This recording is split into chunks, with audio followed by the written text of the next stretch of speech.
अगर आप भी चाहते हैं कि SS फिल्म्स मोतिहारी के ऑडियो वीडियो सबसे पहले आप तक पहुंचे, तो इस चैनल को सब्सक्राइब करें और साथ ही बेल आइकन को दबाना ना भूलें। Presented by SS Films Motihari.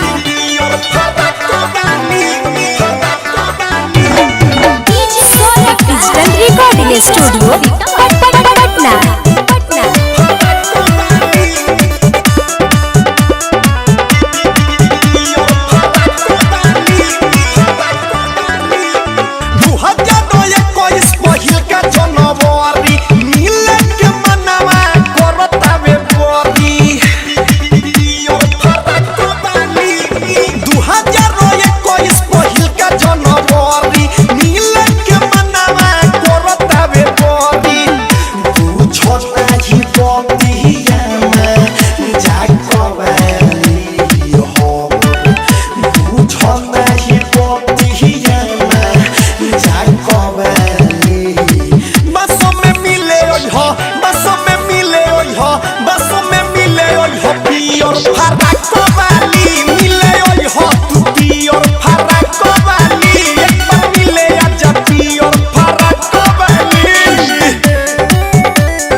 SS Films Motihari.